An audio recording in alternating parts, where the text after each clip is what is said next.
Bاسm, Yusuf, welcome to the program. Thank you for joining me again. Thank you very much. Glad to be here. Bاسm, you have just undergone 5 hours of interrogation. What was it like? What did they ask you? Well, because what I present is visual, it's video, these are like episodes. So basically we were going through the punchlines that were considered by others as an insult to the president or as some sort of being in contempt to the Islamic religion. So we were basically answering question line by line, phrase by phrase, and joke by joke.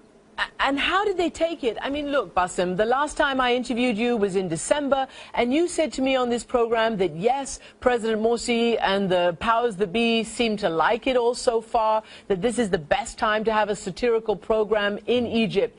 Are you eating your words, or do you still believe that to be the case? No, not at all. I mean, first of all, it is the best time to have a political satire show in Egypt because everything is happening around us is surreal. I mean, if you don't make fun of it, you'll just like wither away and die. I mean, that's your only option. Maybe President Morsi still liked my program. I mean, that was, of course, an assumption. But the problem is that it's not just the problem of President Morsi. It's the problem of the people who are basically behind the power, the Muslim Brotherhood. Before, I mean, when I went on with Jon Stewart, on all my interviews, I said, if democracy got the Muslim Brotherhood in power, they should have a chance. And I still stand by my words.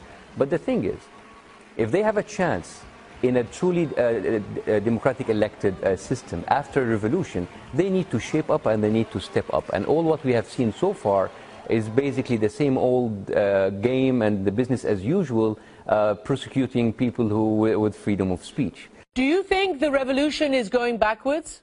Oh, the revolution have gone backwards so long ago. No, I mean, I think it's a phase that any revolution should pass by.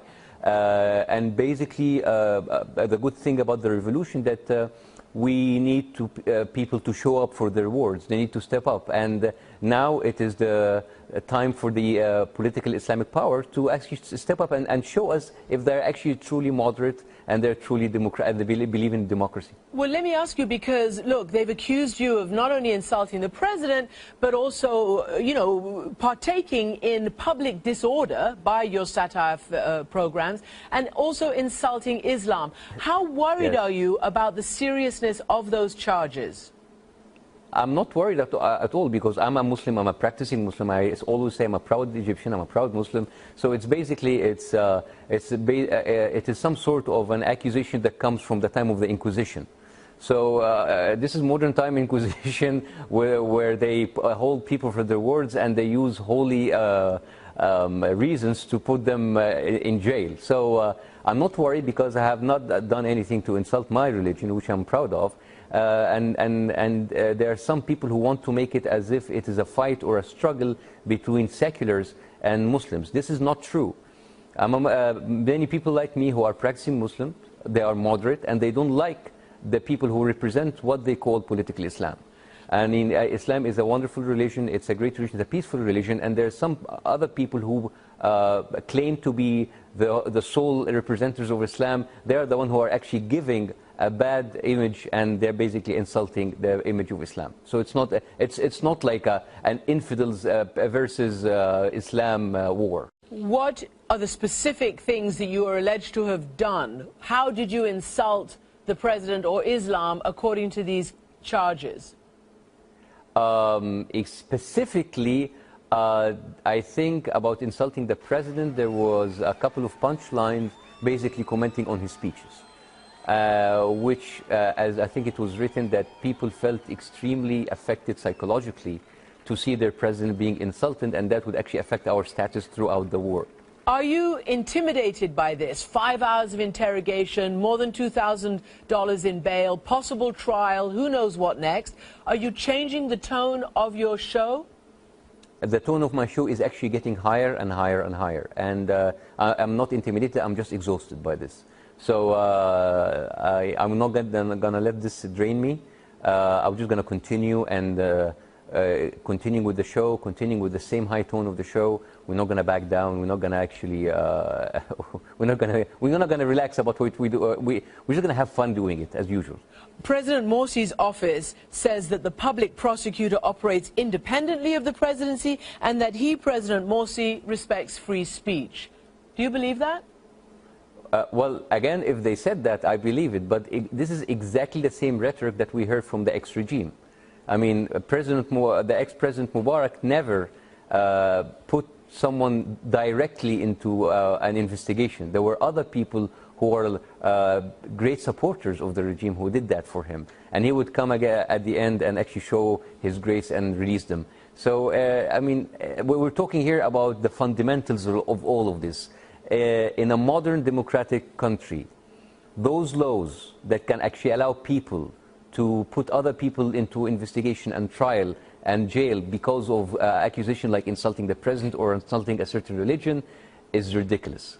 These are actually the foundations of a fascist regime. The law of the insulting the president has been there since the 1880s. This is actually was taken from the French law, which was abandoned in 1904. We are actually we are operating with a law that has been obsolete for over a century. It's ridiculous.